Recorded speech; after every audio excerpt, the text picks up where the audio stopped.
Assalamualaikum warahmatullahi wabarakatuh.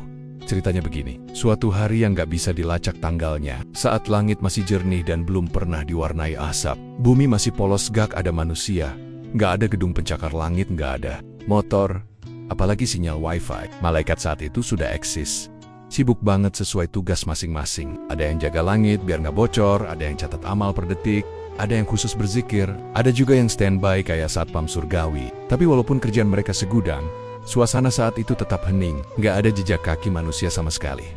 Sepi kayak musola jam 2 siang di musim panas.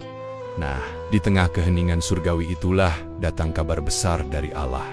Sebuah pengumuman yang bikin langit sedikit bergetar dan malaikat pada saling nengok satu sama lain. Sesungguhnya aku hendak menjadikan khalifah di muka bumi. Langsung deh pada heboh. Tapi hebohnya malaikat tuh beda sama hebohnya manusia. Mereka gak teriak-teriak kayak penonton konser, tapi langsung diskusi elegan dan sopan.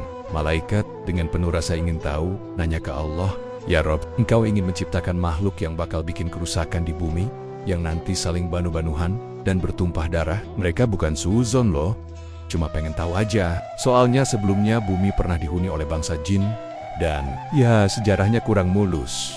Jin dikasih kepercayaan, malah bikin kekacauan. Perang antar sesama, rebutan wilayah, dan bikin bumi kayak arena tawuran. Mungkin dari situlah malaikat agak trauma, takut manusia ngulangin cerita yang sama.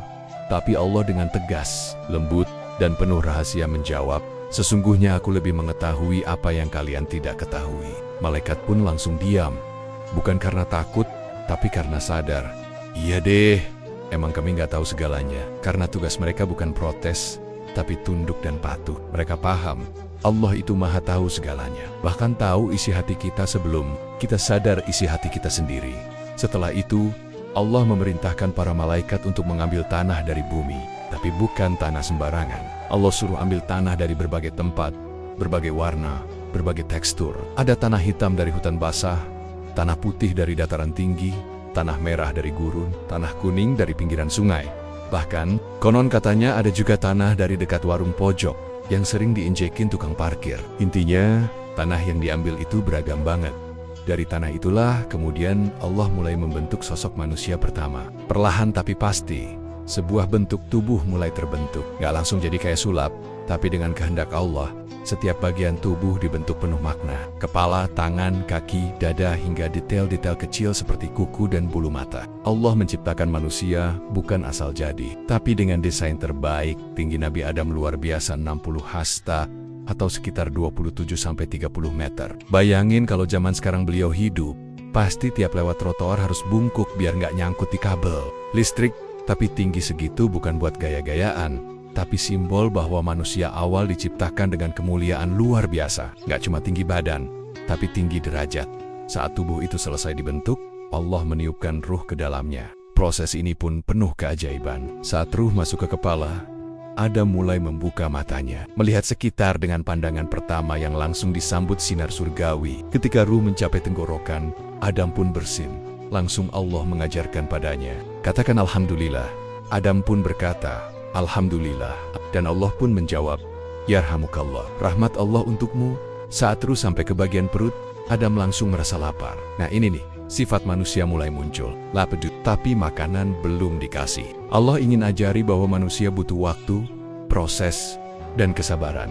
Gak bisa semuanya instan. Bahkan Nabi Adam aja nunggu makanan. Apalagi kita. Begitu bangkit berdiri, Nabi Adam masih bingung. Aku ini siapa?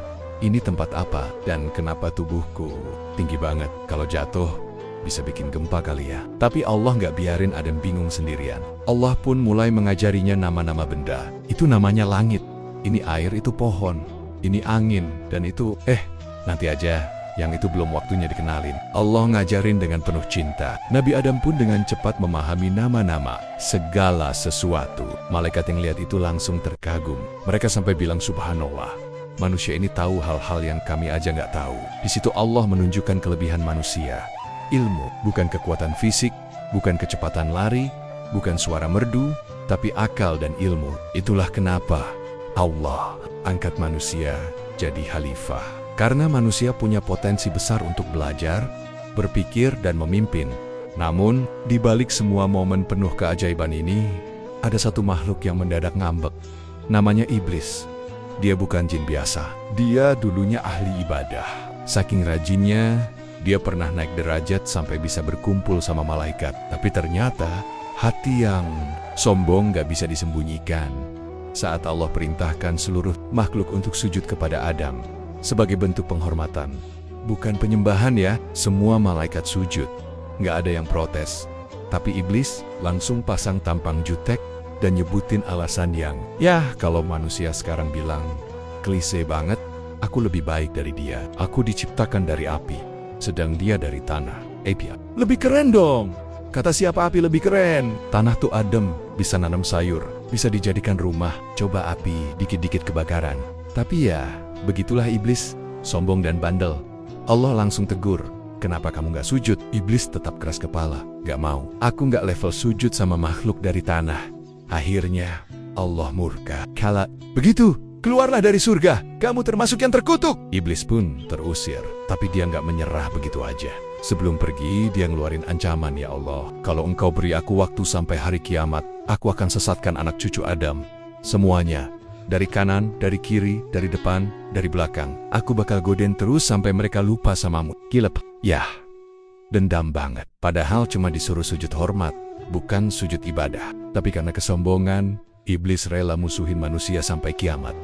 Allah pun menjawab, silakan, yang ikut kamu, tempatnya neraka. Tapi hamba-hambaku yang ikhlas, kamu gak akan bisa ganggu mereka. Dan sejak saat itu, dimulailah permusuhan abadi antara manusia dan iblis. Baru juga hidup, Nabi Adam udah punya musuh bebuyutan. Kayak game yang langsung masuk ke level boss tanpa tutorial. Tapi kisah belum selesai, justru baru dimulai. Dari sini, manusia akan diuji, digoda, dijatuhkan, tapi juga dikasih jalan untuk bangkit. Dikasih peluang untuk tobat, dikasih petunjuk lewat wahyu. Dan itulah indahnya jadi manusia. Kita bukan makhluk sempurna, tapi makhluk yang bisa kembali saat salah. Bayangin, belum ada manusia selain Nabi Adam, tapi sudah terjadi drama langit dan bumi. Malaikat kagum, iblis panas hati, Allah menyiapkan ujian besar, dan bumi pun mulai bersiap menyambut penduduk barunya. Nabi Adam, dengan tubuh tinggi menjulang, mulai menginjakkan kaki ke bumi, tempat yang akan jadi rumah sementara bagi umat. Manusia, tempat yang penuh tantangan, tapi juga penuh rahmat. Dan disinilah kita akan menyaksikan perjalanan panjang manusia. Perjalanan yang gak selalu mudah. Tapi selama kita tahu, asal kita dari mana, untuk apa kita diciptakan, dan mau kembali. So tersesat, maka kita sudah di jalur yang benar. Setelah Nabi Adam hidup di surga, Allah menciptakan pasangan untuknya. Namanya Hawa, diciptakan dari tulang rusuk Adam.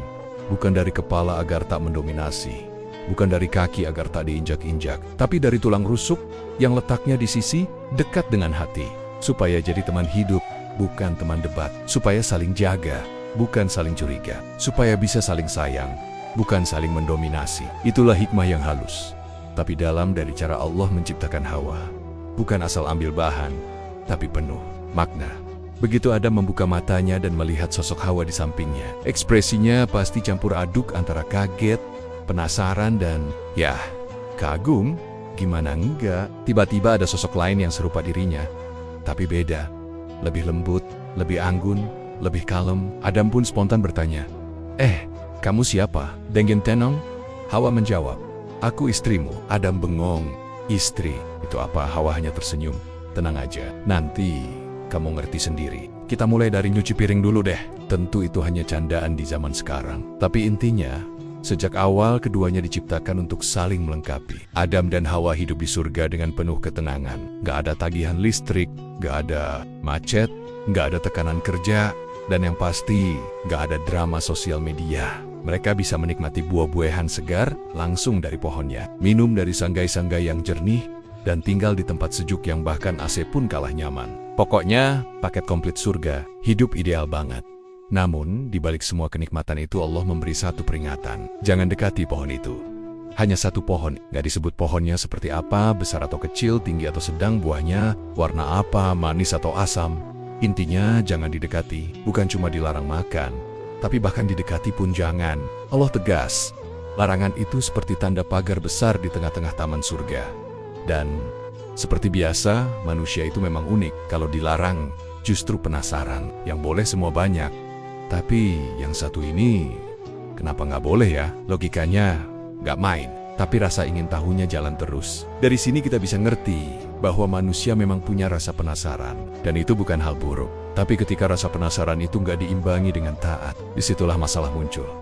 Di saat Adam dan Hawa hidup bahagia, iblis masih menyimpan dendam dalam-dalam. Dia nggak lupa bahwa gara-gara manusia, dia terusir dari surga. Dia nggak bisa duduk tenang lihat Adam dan Hawa hidup damai. Maka, dia mulai menyusun rencana. Bukan dengan cara kasar, tapi halus.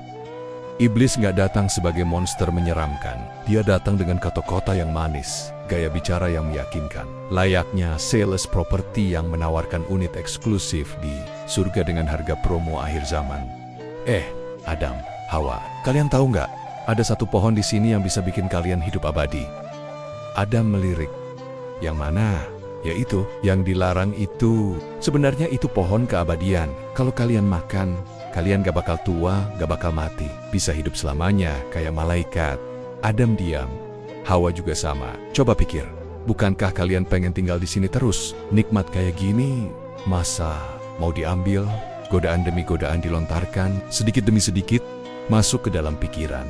Awalnya mereka tahan, tapi manusia tetap manusia. Mereka nggak langsung nurut, tapi perlahan goyah. Terutama karena iblis nggak nyuruh secara langsung, tapi dia bikin sioloyalah. Dia peduli. Aku cuma kasih tahu aja loh, karena aku sayang kalian. Padahal dia benci setengah mati. Adam dan Hawa pun mulai mendekat ke pohon itu. Perlahan, rasa penasaran makin kuat. Akhirnya, terjadilah momen itu. Tangan mereka mengambil buah dari pohon yang dilarang itu. Satu gigitan kecil, tapi cukup untuk mengubah segalanya.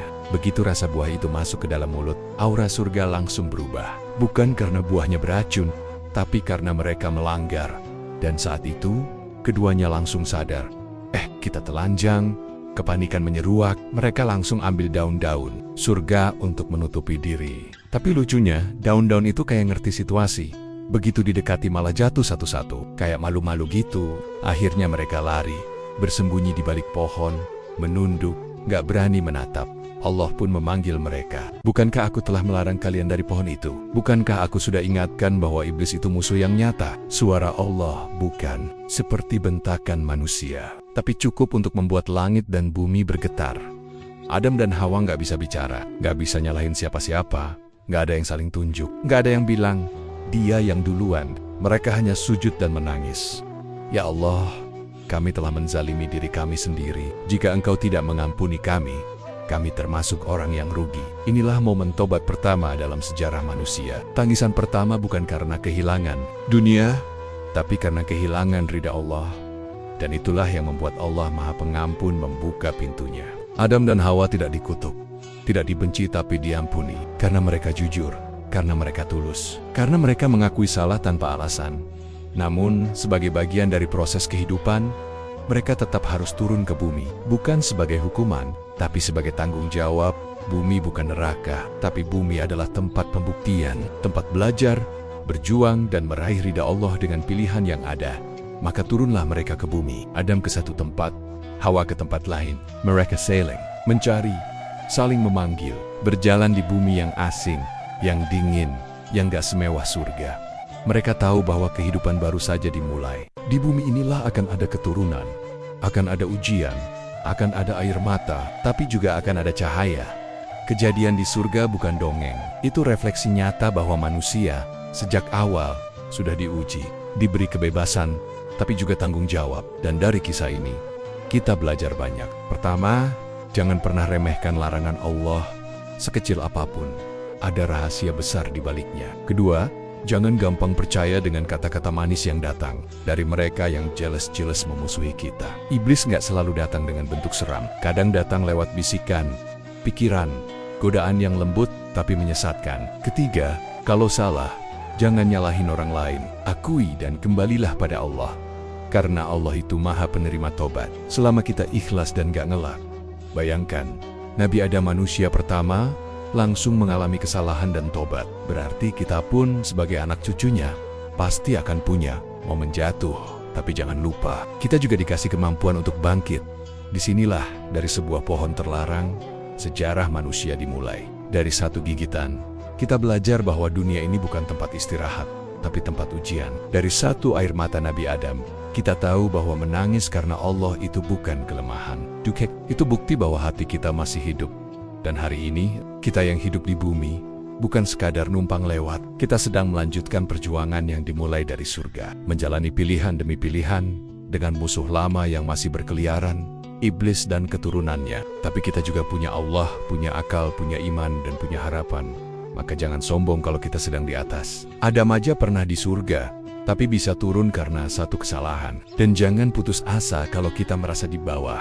Karina Dari. Bumi ini, Adam memulai perjalanan panjang untuk kembali ke surga.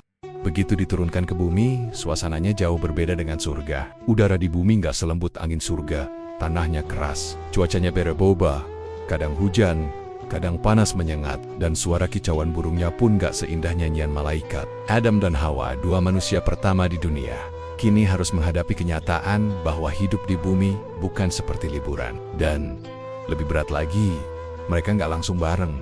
Mereka terpisah, jauh, bukan beda kamar, bukan beda kota, tapi beda benua. Konon, Adam diturunkan di wilayah yang sekarang dikenal sebagai India, sedangkan Hawa di sekitar Arab. Ada yang menyebut dekat Jeddah. Jarak segitu mah, jangankan naik sepeda, naik pesawat aja perlu visa sekarang. Tapi zaman itu nggak ada Google Maps, nggak ada Find My Wife di iPhone, nggak ada jejak digital, nggak ada sinyal, nggak bisa kirim pesan. Jadi gimana caranya ketemu? Ya, dengan sabar dan doa. Mereka saling mencari, bergolen kaki, mendaki gunung, melewati lembah sungai menggulap, indah ke samudra. Bukan lirik lagu, tapi emang realita. Nabi Adam gak berhenti melangkah, dan Hawa juga gak diam di tempat. Mereka tahu bahwa mereka diciptakan untuk bersama. Tapi pertemuan kali ini bukan sekadar hadiah. Itu perjuangan hari demi hari, bulan demi bulan, bahkan mungkin tahun demi tahun. Mereka berjalan. Kadang kaki terluka, kadang hati pun merasa sendu. Tapi mereka gak menyerah. Mereka percaya bahwa Allah pasti mempertemukan kembali hati yang ditakdirkan. Dan akhirnya, setelah perjalanan panjang yang gak bisa dibayangkan oleh akal modern kita, mereka bertemu di satu tempat, Jabal Rahmah, dekat kota Mekah. Gunung kecil ini kemudian dikenal sebagai simbol kasih sayang. Rahmah, tempat dua manusia. Pertama, saling memeluk kembali setelah lama terpisah. Bukan pelukan biasa, tapi pelukan yang membawa makna pengampunan, kesetiaan, dan janji baru untuk membangun kehidupan di bumi. Setelah pertemuan itu, dimulailah kehidupan manusia di dunia. Gak ada resepsi pernikahan, gak ada undangan dengan desain estetik, gak ada foto prewedding di padang pasir. Tapi yang ada adalah niat suci untuk membangun rumah tangga pertama di dunia. Rumah pertama bukan dari batu bata, tapi dari daun, ranting, dan cinta. Mereka berdua belajar bertahan. Adam belajar bercocok tanam, Hawa belajar merawat rumah. Mereka hidup dari hasil bumi, belajar memahami hujan dan musim, menafsirkan arah angin, dan mengenali suara hewan. Alam adalah guru pertama mereka, dan mereka adalah murid yang paling tekun. Adam tidak langsung menjadi raja dengan istana megah. Beliau memulai dari bawah, dari nol, beneran dari tanah. Beliau menanam biji, menunggu musim panen, menggali sumur, menggukir bata. Semua dilakukan dengan tangan sendiri. Tidak ada pembantu, tidak ada asisten rumah tangga, tidak ada marketplace untuk pesan sayur. Tapi dari itu, kita tahu bahwa manusia memang diciptakan untuk berusaha, untuk mengolah, untuk tidak hanya menikmati, tapi juga memproduksi. Nabi pertama pun kerja keras. Maka kita yang hidup sekarang, jangan manja, jangan nunggu transferan terus. Jangan berharap hidup tanpa kerja, karena itu bukan jalan manusia, itu ilusi dunia. Hari demi hari berlalu, Adam dan Hawa dikaruniai anak-anak. Generasi pertama umat manusia. Dari pasangan ini, lahir banyak anak, berpasang-pasangan, tapi dia anak-anak itu ada dua nama yang mencuat, Kabil dan Habil. Dua putra Adam yang kelak membawa cerita besar dalam sejarah manusia. Yang satu taat dan sabar, yang satu lagi dengki dan keras hati. Waktu itu, Allah perintahkan agar setiap anak laki-laki dinikahkan dengan saudari kembar dari kelahiran yang berbeda. Habil dijodohkan dengan saudari Kabil, dan Kabil dengan saudari Habil. Tapi Kabil nggak terima. Saudari Habil lebih cantik, pikirnya. Dia merasa iri, merasa berhak, merasa lebih pantas. Padahal hukum dari Allah jelas. Tapi Kabil memilih hasad daripada taat. Ketika dengki sudah masuk ke hati, kebenaran pun tampak kelabu. Hawa jadi keruh, dan jalan lurus pun terlihat bercabang. Maka, untuk menyelesaikan masalah ini, Adam memerintahkan mereka untuk mempersembahkan kurban kepada Allah. Barang siapa yang diterima, dialah yang berhak. Habil mempersembahkan kambing terbaiknya, gemuk, sehat, dan disiapkan dengan niat tulus. Sementara Kabil asal-asalan, dia kasih hasil tanamannya yang hampir busuk. Dan tentu saja, Allah menerima persembahan Habil. Kabil makin panas, dadanya terbakar iri, otaknya diselimuti kabut amarah. Dia mulai bisik-bisik ke dirinya sendiri, mulai menyimpan niat jahat. Sampai akhirnya, dia ucapkan kata yang menjadi sejarah, "Aku akan bunuh kamu." Habil, yang hatinya lembut, menjawab dengan tenang, "Jika kamu mengulurkan tanganmu untuk membunuhku, aku tidak akan mengulurkan tanganku untuk membunuhmu. Aku takut kepada Allah, Tuhan seluruh alam." Tapi kata-kata lembut tak mampu meredakan hati yang dipenuhi hasad. Kabil tetap maju, dan terjadilah pembunuhan pertama di bumi. Darah manusia pertama tumpah, dan pembunuhnya adalah saudaranya sendiri. Setelah itu Kabil bingung, mayat Habil tergeletak. Mau dikubur gimana? Mau dibiak? Gak tega.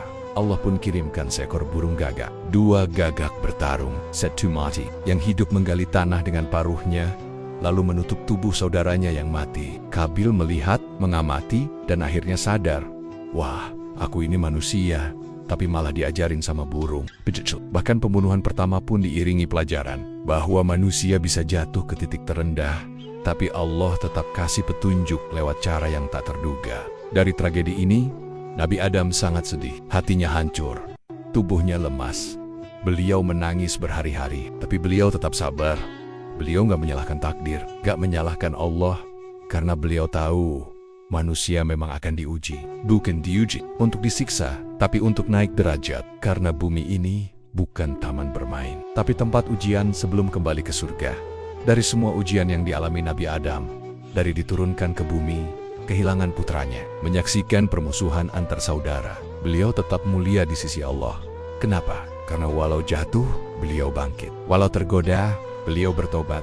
Walau hidup susah, beliau nggak kufur. Justru makin dekat sama Allah. Inilah pelajaran besar buat kita semua, bahwa kemuliaan manusia bukan karena nggak pernah salah, tapi karena tahu jalan pulang saat salah. Bukan karena sempurna, tapi karena tahu siapa yang sempurna. Manusia itu bukan malaikat yang selalu benar, bukan juga iblis yang keras kepala. Kita ini makhluk tengah-tengah. Bisa salah, bisa benar. Bisa gelap, bisa terang. Tapi kita selalu punya peluang untuk kembali, peluang untuk bertobat, peluang untuk jadi lebih baik. Selama hati kita masih mau tunduk, selama mulut kita masih bisa beristighfar, selama air mata kita masih bisa jatuh karena Allah, maka kita belum terlambat. Dan dari kisah Nabi Adam, kita belajar banyak hal. Jangan sombong kayak iblis, gakmo, sujud, malah merasa lebih hebat. Padahal sujud itu bukan merendahkan, tapi mengangkat derajat. Jangan bandel kayak Kabil, sakit hati karena dunia, sampai rela bunuh saudaranya sendiri. Jangan suka nyalahin kayak, ya kadang kita udah tahu salah, masih nyari alasan. Masih bilang, tapi kan, atau kalau dia nggak gitu, aku nggak bakal marah. Kalau sudah tahu larangan, jangan nyoba-nyoba, karena nyoba-nyoba bisa bikin kita nyesal.